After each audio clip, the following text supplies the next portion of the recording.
Good morning, everyone. Once again, I want to wish all of you, I want to welcome you all in the wonderful name of Jesus. We have a wonderful God, and we must be wonderful people. Amen? Amen. We have a wonderful God, Amen. and we have to be a wonderful people. Yes. Because God has created us in His image, in according to His likeness. So if He is a wonderful God, then we ought to be a wonderful people. Amen. Amen?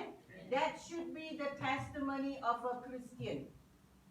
To be wonderful, to be glorious, to be powerful, to be mighty. If we are not following the patterns of our Lord, then the world has got no compass, the world has got no examples to follow. Because the world cannot see Jesus. They only can see you and me. Am I not right? Yes. They only can see you. Point to somebody and say they can only see you. That's right. Sometimes we don't understand these things. Or we fail to realize these things. That the world cannot see Jesus. Only we can see Jesus. Because we are His people. And when we call upon His name, the Bible says that we shall be saved. Right? When we call upon the name of our God, God appears to us. I do not know why people don't seem to understand this principle. I do not know why people are saying, God, where are you? I don't understand that. Because as a child of God, you must be able to hear your God every day. That is relationship. Amen? That is relationship. It's just like how we speak to our spouse, we speak to our children, we speak to grandchildren. That is communication. And that is fellowship. And that is exactly what God wants from you and me. To communicate and to stay in fellowship. Basically, that is what it is. Isn't it easy? Isn't it simple? Yet, the whole world, apart from that, the body of Christ, finds it so hard to come to this place where they've overcome the hurdles, which is all in their minds. Okay, they've not overcome that hurdles. Because they've got so many hurdles in their minds that says, God doesn't love me. God hates me. He doesn't want to bless me. He doesn't like me at all.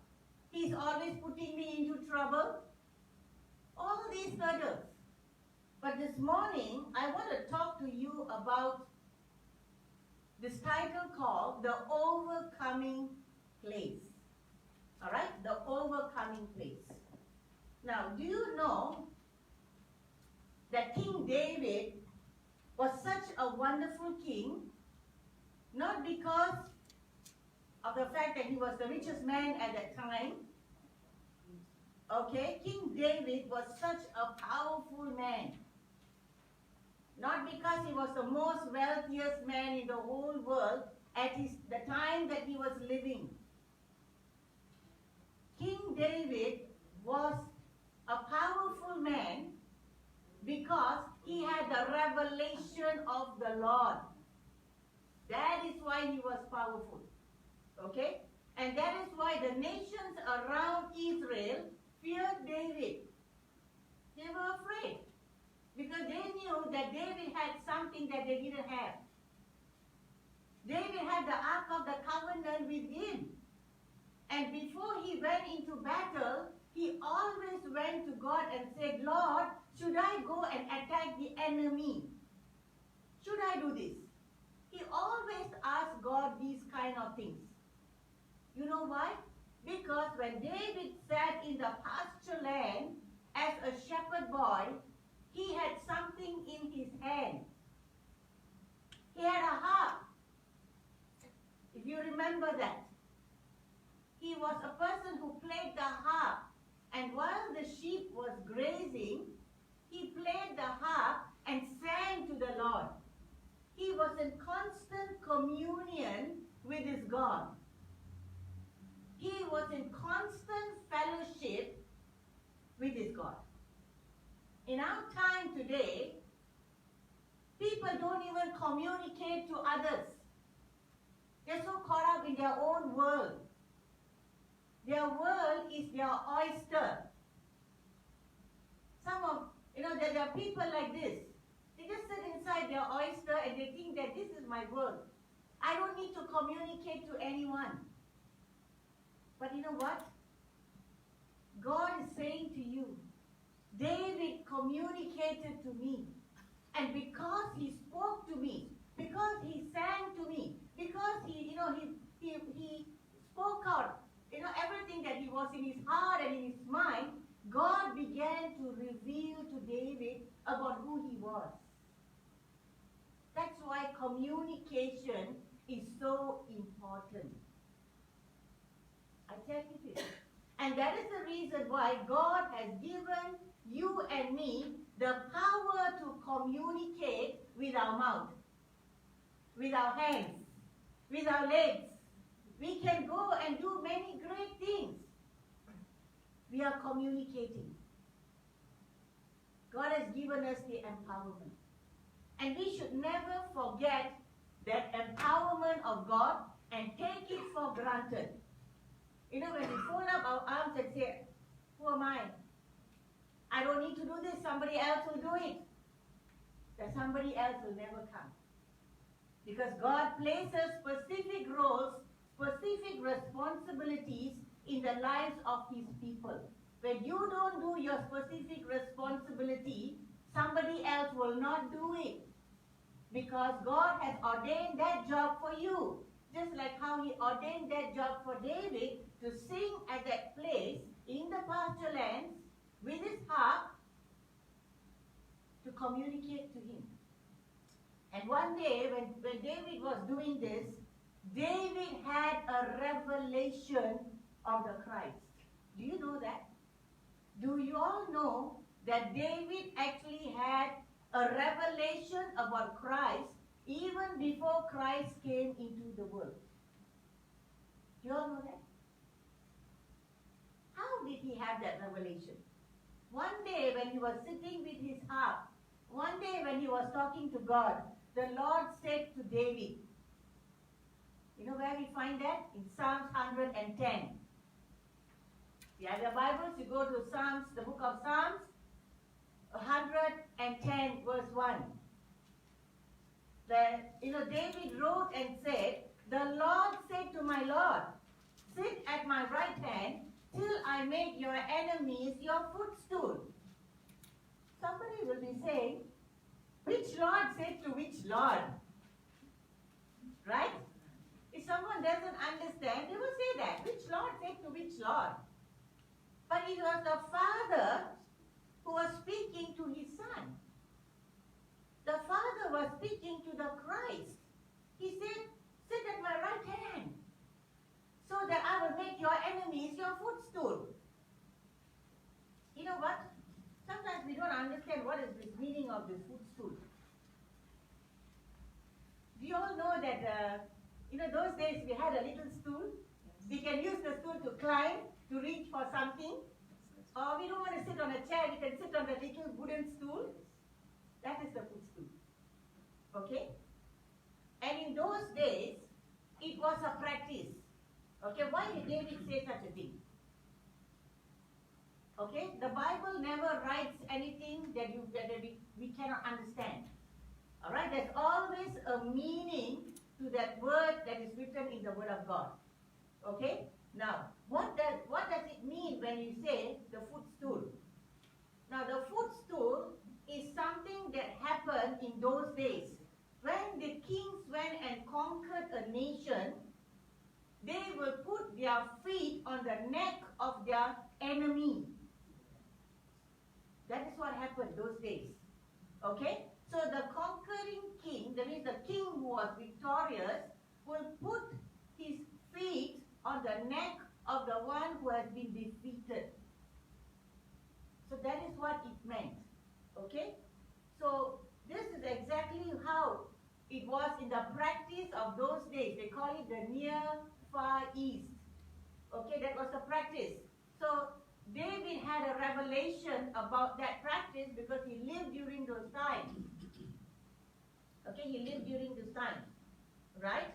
And so this morning, I just want you to get there to see what God is saying. Alright. So what did the Father mean when he said, sit at my right hand? What was he talking to the Christ? What was he saying to his Son, our Lord Jesus Christ? Basically, God was saying something. God was saying, look, I have a mission for you. I have a job for you. And so, but before you can be sent for that mission, and before you can actually go there, I need to tell you a secret. I need to tell you a secret. Okay? And that secret is coming to that place of sitting at my right hand. Okay? Now, why is it important for us to know about Christ? Why is it important that Christ had to come to us? Why is it important that the Father had to say to his Lord, who's the Son of God? Why is it that the Lord had to tell him, look, you sit at my right hand and I'm going to do a new thing. Because there was a mission of God to send his only begotten Son into this world so that anyone who believes in Christ will not perish but have eternal life. That's the reason. Okay? And why is it that Christ is so important? Who is our Christ? Why is it that God had to choose him and not the angels or anybody else? Why isn't it that God did not even choose the archangels? Why God didn't choose Michael? Why God didn't choose Gabriel? After all, they were also archangels. Why God did not choose them? We need to understand who Christ is. You know, the Bible says, alright, that Christ has got a position in heaven. He has got a position where no one else has got. Not the angels, alright, not the archangels, not the cherubims, not the seraphims, nobody. Revelation 5 verse 5 says, behold the Lion of the tribe of Judah, the root of David. Can you see that? It's connected to David. The root of David has prevailed to open the scroll and to loose its 7 seals.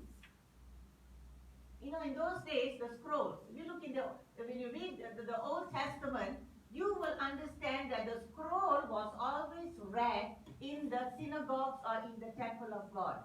Even when Jesus went to the synagogue, he opened up the scroll to read it. Okay? Why? Because the scroll is the Word of God. Okay? The scroll is the Word of God. You have got scriptures up there to see, to help you, if you do not have a Bible in church this morning. So the importance of the Word of God. Now, we need to understand at the same time that Jesus is the Word of God. Because, you know, Apostle John said something. He said, in the beginning was the Word. And the Word was with God, and the Word is God. So Jesus has got a position that speaks of his authority. He is not only the Lion of the tribe of Judah, he does not only come from the root of David, but he is actually the Word of God. And because of that, alright, the Bible says that Christ prevailed to open up and loosen up the seals that was holding on to the scroll. Nobody else has this authority. You see, if you are sitting in a position in the government, you hold a certain authority. Am I not right? You hold a certain authority, you are given a certain responsibility to do something. only you can get the job done. In the same manner, only Christ could get the job done. Okay, and that is why we see, all right, in the Old Testament, all right, during the time of King Josiah, you know that Josiah, all right, was a man of God. He came from a good lineage. But you know what happened? The word of God, the Torah, was missing for so many years. But one day, okay, one day, you can find the scripture in 2 Kings chapter 22. It's a little bit long, all right, for 10 verses, okay. One day, they were doing something there in the temple. They were cleaning the temple. And Shaphan, the secretary, informed the king. He came to King Josiah and said this. He said, the priest, Hilkiah, has given me a book. Can you imagine? They didn't even know how the book looked like. They didn't even know how the word of God looked like. How the Torah, which was all written, how it looked like. They hadn't had the faintest idea. Now, Shaphan then read it aloud to the king. Okay? Now, when the king heard the words of the book of the law, he tore his clothes. Right? Then the king commanded the priest Hilkiah, Ahikam, son of Shaphan, and then you can see his lineage, right down to the king's servant, and saying, go inquire of the Lord for me, for the people and for all Judah, concerning the words of this book that has been found, for great is the wrath of the Lord that is enkindled against us, because our ancestors did not obey the words of this book, to do according to all that is written concerning us. Okay? Written concerning us. So what did the priest do? So the priest Hilkiah, all right, the keeper, and then went down to the prophetess Huldah, and then what did they do? All right, this lady resided in Jerusalem, and so they consulted her. They had to consult the prophetess, and she declared to them and said, in verse 16, thus says the Lord, I will indeed bring disaster on this place and on its inhabitants. All the words of the book that the king of Judah has read, because they have abandoned me and have made offerings to other gods, so that they have provoked me to anger with all the work of their hands. Therefore my wrath will be kindled against this place, and it will not be quenched. But as to the king of Judah, who sent you to inquire of the Lord, thus shall you say to him, thus says the Lord, the God of Israel, regarding the word that you have heard, because your heart was penitent, and you humbled yourself before the Lord. When you heard how I spoke against this place and against its inhabitants, that they should become a desolation and a curse, and because you have torn your clothes and wept before me, I also have heard you, says the Lord. Therefore I will gather you to your ancestors, and you shall be gathered in your grave, to your grave in peace. And your eyes shall not see the disaster that I will bring on this place. So they took this message back to the king. Can you imagine how the king felt? Right? Because he tore the clothes. You know why? The word of the Lord is so powerful. Because the word actually is related back to the Christ. Right? The word who was with God and the word who was with God. So we need to understand the situation of what David was actually speaking and what the word of God was speaking to us even at that time and now. What God has been speaking all this while in His word. And that is why you notice this year, people who have not been in the word of God did not understand the calamity that has come upon this world. People were not prepared for it. The economies of the world were not prepared.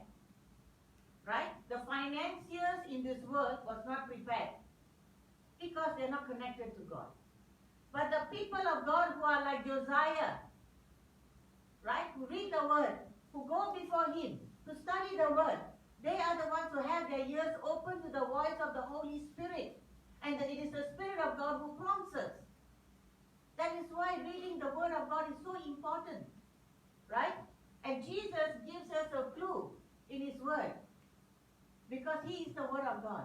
Jesus tells us in John 16:33, he says, with these things I have spoken to you, that in me you might have peace. In the world you shall have tribulations, but be of good cheer, for I have overcome the world. Amen? I have overcome the world. So without Jesus, without the Christ, we cannot overcome temptations, we cannot overcome trials, we cannot overcome the hurdles in our life. We cannot. The second clue that Jesus is giving us is, without him, we cannot be more than a conqueror or an overcomer. That is why in this last few months, from the month of March, right, we are seeing people who have become losers. They've lost everything. We are seeing people who are warriors, not warrior, because problems have come in, right? And they cannot handle the problems because they do not know how to handle their problems. That is what has happened to the world. But you know what? The body of Christ, we are so, all right, we are so blessed to have God with us. That is the reality of it all. We are so blessed to know and to hear the word because before this happened, we already knew it. Before the shaking happened in the whole world, the people of God already heard the word of God. We already knew that God was going to shake the nations. We knew. That is why we are talking to you today. And we are telling you, the overcoming place is the best place to be in. You know what? When we have Christ, we can overcome. Okay? And so, this overcoming place is now and then. Say now and then. Now and then. What do I mean by that? You see, in our life now, we are living this life, we can learn to overcome just like the runner who runs on a track that has got hurdles. Have you seen that kind of running? Right? When you see Olympic Games, you see the people who are running, it's called what? It's running over hurdles. It's not just running on the track. But the track has got hurdles at every designated point. Our life is just like that track. It has got many, many hurdles, just like what Jesus had hurdles in his life too. Jesus had hurdles. People can say, Lord, you are God. Yes, he's God. But you know what? The Father put him through all the hurdles that you and I are going through in our life. How do we know that? How do we know that? Do you know that when Jesus was conceived, his mother Mary had to face a lot of things with, first of all, with Joseph. Who would believe her and say, I'm convinced, I'm pregnant because of the Spirit of God over me? Who would believe such a thing? That there was conception because of the power of the Holy Ghost. Nobody will believe that, right? Today, we know that, this is what happened with Jesus. He was born in a very unusual manner. He was born to an unwed mom. That was the hurdle of Jesus. What else? He was born in a stable. Do you know that a stable is kept for animals? Imagine the smell of it all. Have we all been born in a stable? Or were we born in a nice place where it was all clean and good? Even in a hospital that was so clean, where there are people attending to our mothers to bring us into the world. Jesus was born All right? And his life was threatened. His parents had to carry him and run to Egypt. He could not stay in his own country. He had to leave. As a baby, his life was threatened. Just imagine that. And then he had to move and shift places. All right? He had to move. And he was raised up in a terrible city called Nazareth. Nathanael said, what good can come out of Nazareth? Because Nazareth was on the borders of Moab. Okay, and Moab was a Gentile region. And there were people coming, traders coming, and going. And there were people coming with the trading of the flesh, the oldest industry of all times. There were people coming. And Nazareth was known for its notorious things that was going on. Jesus was raised up in such a despicable place. Alright? So you see, so many things that he had to go through. And when he was young, his father Joseph died. He had to take on the responsibility of his family. He had to help his mother Mary raise up the brothers and sisters. That was what was going on. And many, many more things. Okay? He had to support his mother, his brothers, his sisters. He had no home. He said, the Son of Man has got no place to lay his head. Don't worry, let Mom sit. Alright? He was hated by people who were religious. The religious people, they hated him because they didn't have an understanding of God. They didn't have a revelation of God. So they hated him. And you know what? His own brothers and sisters said, you're mad. You're insane. So he faced all these hurdles.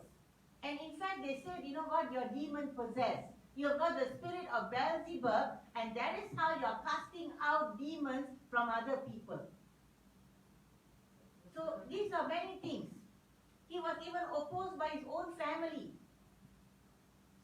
He was rejected. He was hated. And he was opposed by audiences to whom that he spoke. People came, people received the blessing. But after they received the blessing, they walked away from Jesus. That's what happened to him. And finally, what happened? He was crucified for us. He was crucified for his people. And only John and the mother and the women stood there. But at that time in Gethsemane, everyone ran. Everybody ran. That was one of the hurdles that he faced. A terrible hurdle, in fact. Right? So we are looking at these things that, that Christ spoke and the hurdles that he went through. And so that is why, as the people of God, we need to understand that there is a place to overcome because Jesus overcame. There is a place. Right? So God gives us a clue. And the word which he spoke to Christ before he came to earth as our Savior was, sit at my right hand. Okay? So what was that? It was an instruction. It was a command. It was a direction given by the Father to his Son. Alright? It was a mission. Alright? That mission was such a great mission that God had to give him a direction. He had to give him an instruction what to do because Christ was going to face so many hurdles as a man on this earth, like you and me. Can you relate to Christ now? The troubles that we face in this life? Yes, we can relate to him. For that reason, he was sent as man, so that he also can go through the many things that we are going through in our life and to have compassion for each and every one of us. Amen? Amen.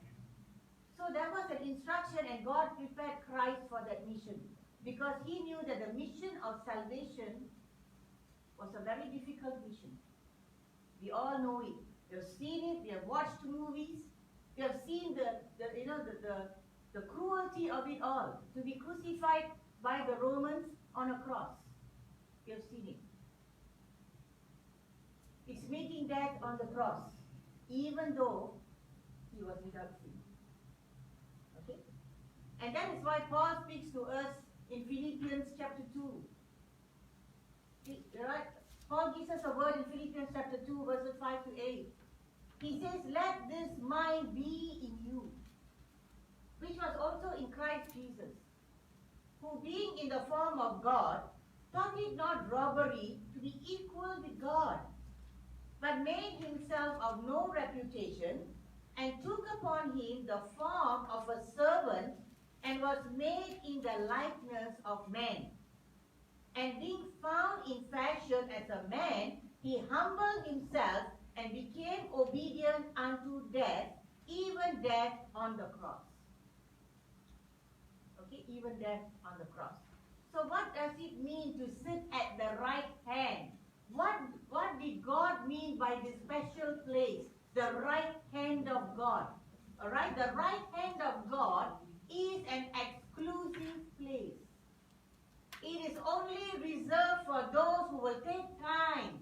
It is only reserved for those who will take effort to spend time with God. It is not a place for lazy people who refuse to spend their time with God. It is not a place for people who do not acknowledge God as God. It is only reserved for a group of people whose hearts are humble to say, Lord, you are God and I am just your creation. It is reserved for that kind of people. The right hand of God is a wonderful place. It's a place of divine governance. That is why we look at Jesus. How did Jesus govern when he was on earth? When he spoke, the demons left. When he went to the lake of Gennesaret and crossed over to the Gadarenes, he spoke to the man who was a demoniac. You know what? He had 6,000 demons inside of him. Do you know what happens when you cast out one demon? Try it and see. Try it and see. To cast out one demon from someone. That man had 6,000, a legion. The moment Jesus went there, they all begged Jesus and said, Son of God, please leave us alone. And they begged him and said, cast us into the herd of pigs. And they all ran into the pigs and all crashed into the sea. And the owners of the pigs got angry with Jesus. They didn't see that a man needed deliverance. Their money was more important to them. Their business was more important to them.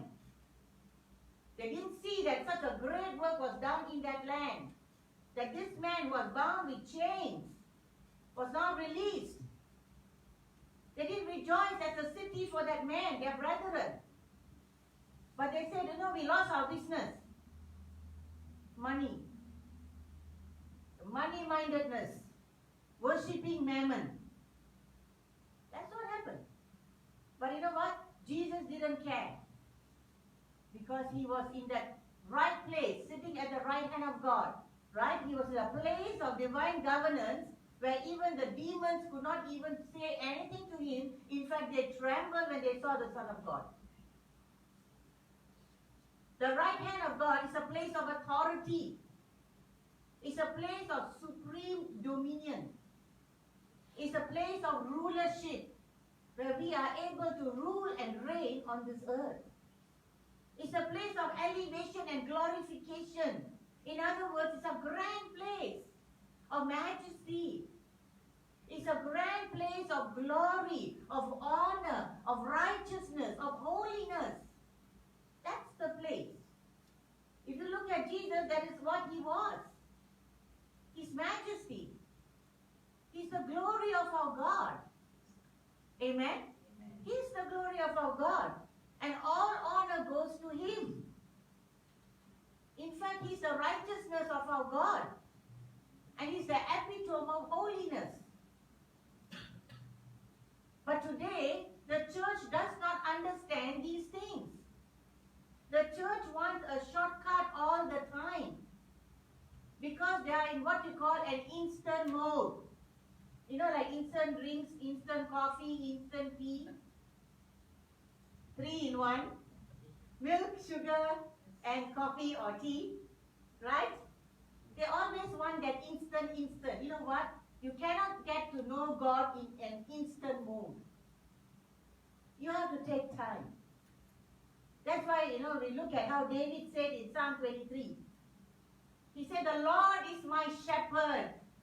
I shall not want. He makes me to lie down in green pastures. He leads me beside still waters. Why? Because that place means a place of abiding permanently with God. It's a place of abiding. You abide with God. No one can snatch you from the hand of God. It's a place of fellowship. Permanently. It's not like running into a relationship today and then you divorce the relationship tomorrow. It is not like that. Our God is such a faithful God to you and to me. He wants us to permanently abide with Him. He wants us to permanently fellowship and communicate and commune with Him. That place is a place of rest. That place is a place of victory. It's a place of victory. Okay? So David understood this call to abide and to fellowship with God. That is why David could write so many psalms. He wrote half the book of Psalms. Right? There are 150 psalms in the book of Psalms. David wrote half of it. How? It's through revelation. It is through living a life permanently with his God. Singing and praising God every day. Being so close to his God. And that is why you see one day, alright, he understood the call of God upon his life. When he was in the pasture land, the bear came to steal the sheep. The lion came to steal the sheep. What did David do? He tore them. He tore them out of the lion with his bare hands. How did he do it? It's a hurdle. We too can cross those hurdles when we have God in our life. When we get to the overcoming place, we are abiding with God, we are in fellowship with God. We too will be able to do those things. Cross the hurdles in our life. Alright? One day when Israel was facing Goliath, you know that Goliath was called the champion of the Philistines. You know what was the height of Goliath? The height of the ceiling. He was such a strong man. And he was taunting the Israelites. Every time the army ran to that valley, they were shouting across two mountains, there was a valley between them. Every time Goliath came out, the whole lot of them ran in terror. They ran. And one day when David came to bring food to his brothers who were in the army of King Saul, he said, "Who is that shouting away? Who is that screaming away all this nonsense? Who is that?" And then when they told him, right, what did he do? He took his slingshot and he ran to Goliath. He didn't have an armor.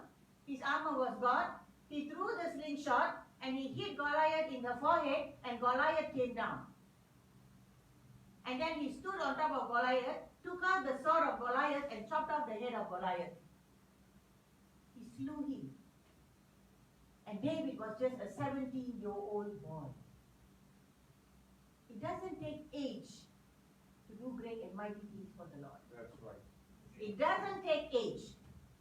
You can be a young person, you can be an old person. God does not look at age. He looks at your heart. Are you willing or not? That is what He's looking at. If you're not willing, even though you're old, there's nothing you can do. And if you're not willing, even though you're young, God will not help you. God will not help you. You know why? Because God sees the heart. And God wants us to come to Him on our own free will. He wants us to draw nigh to Him. The Bible says that when you draw nigh to God, God will draw nigh to you. And He will cause you to be in that overcoming place, where you are sitting there in a place where the Lord will begin to tell you things. Don't run after the world so much. Don't run after all these things. Because the enemy brings to us distraction. He begins to put so many things into our minds. He begins to show us and tell us that you don't have enough, or this or that, all kinds of things.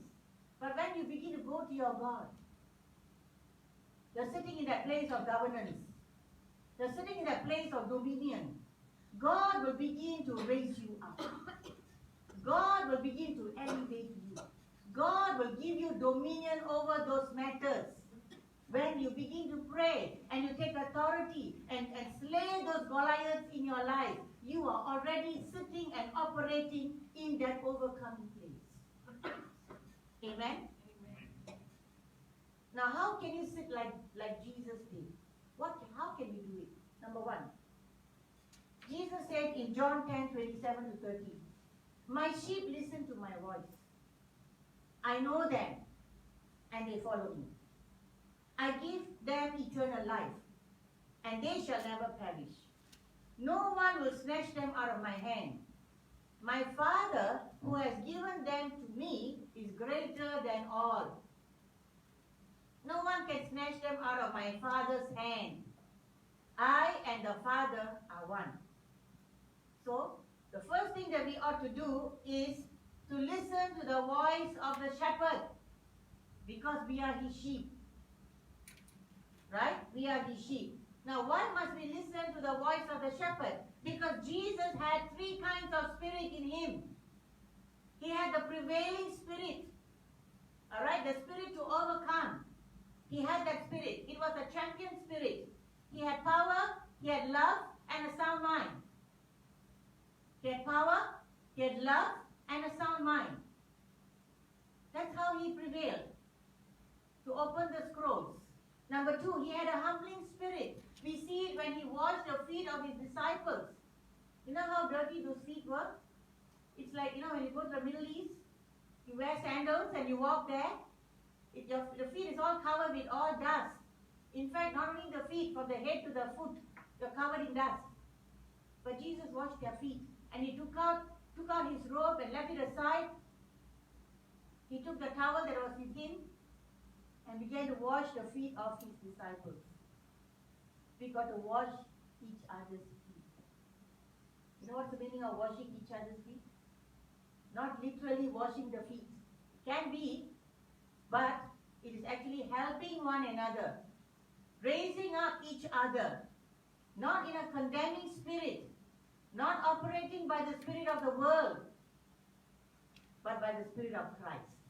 That you raise up people in encouragement, you motivate others, you help them, because you are humble. Number three, Jesus had the obedient spirit. He said, "Not my will, Father, but your will be done." Not my will. Jesus put his will aside, and he took on the will of the Father in the mission of salvation, so that he can get to that place of sitting at the right hand of God, and he can lead us in the same way and show us how to sit in that overcoming place and sit there and abide and fellowship with him. That we have a place kept for us, and if we are willing, right, we can be overcomers. We can be overcomers.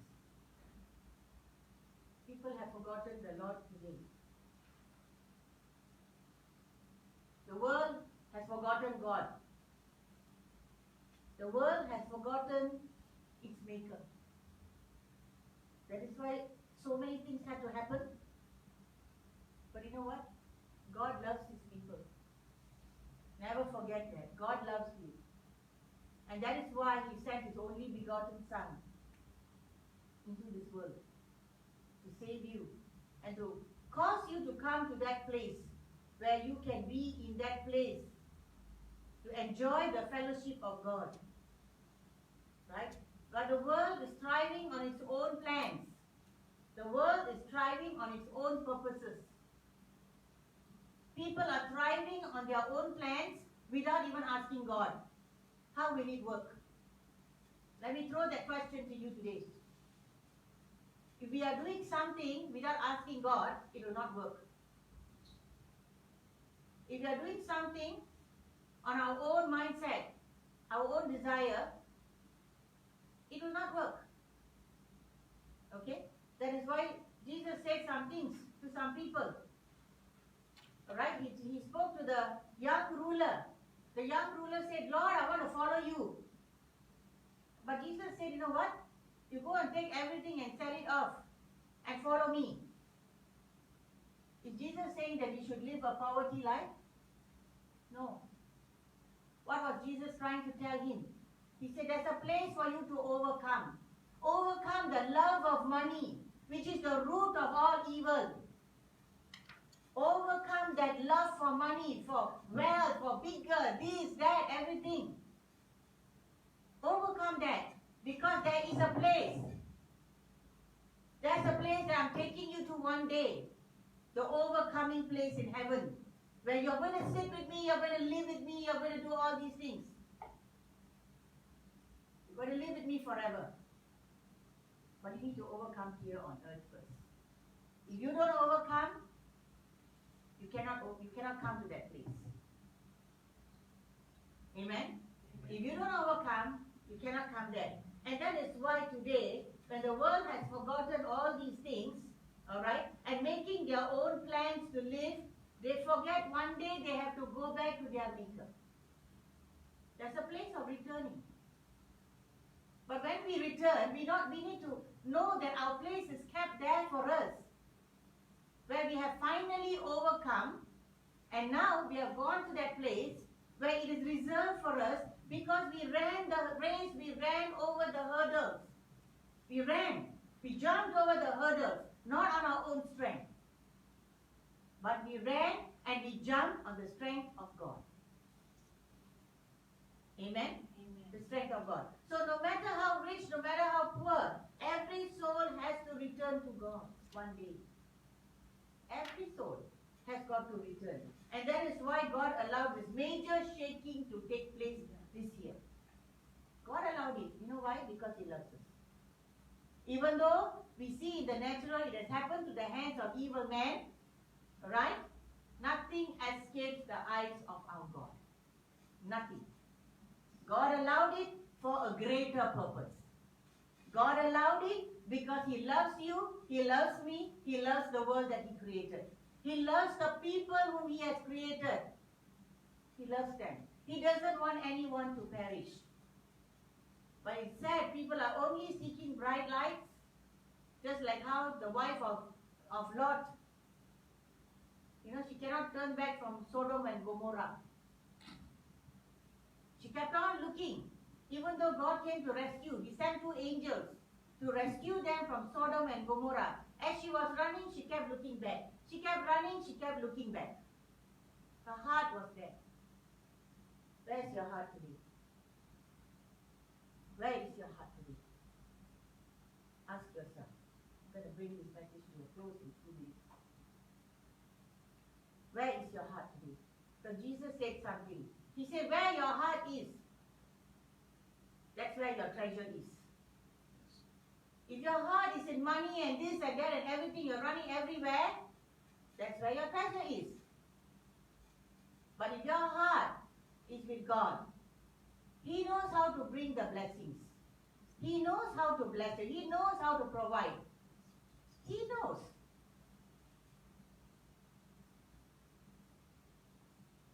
Where your treasure is, that's where your heart will be. Make sure your heart is not with the world, but that your heart is with Christ. Amen? Your heart is with Christ. Don't let the ensnaring spirit of this world ensnare your heart and take away the love of Christ, the fellowship of the Holy Spirit from your life. Don't allow it, because there's an ensnaring spirit. We see that happening in the world today. We see young people. They say they are Christians. They say they are believers. But when you look at them, you don't know where they came from. It's sad. But it is scary them. Because they are not representing the kingdom of God. They are representing not even the world. They are representing another place by the way they dress, by the way they carry themselves. They represent another place. We all know where that place is. Yet they say they are children of God. The enemy has ensnared them. Their minds and their hearts. We should be careful. We should check our focus. The object of our focus in our life. What is that focus? Amen. If you have the word of God in your life, you have Christ. You have the logos, that's the word of God. You have the written word of God, the word of God, the Bible is with you. And God will speak the Rhema, because the word of God is also the Rhema, the prophetic word. The word that will give you direction in your life. You know, one time, we were supposed to go to Singapore. Many years ago when Shekinah was still young. I think she was 4 years old. So that was about 8. That was about, how many years old now? 10 years ago. Everything was booked because we had to go there for something, for a conference or something was going on. And you know what? That morning, I went to take my shower that morning. As I was brushing my teeth, the Holy Spirit said something. He said, you're going to face trouble in Singapore. The person who's supposed to come and pick you all up is not going to come. Can you imagine how I felt? We were all ready. We're just getting ready to go. Getting ready to, we were taking our shower to get ready to just take our bags and go. And then the Spirit of God is telling me, the person who's supposed to come and pick you all up at that bus station is not going to turn up. So what do I do? We're supposed to be speaking, having a speaking engagement in Singapore. What do? We can't cancel it last minute. But God already warned. And you know what happened? Exactly as the Lord spoke, it happened.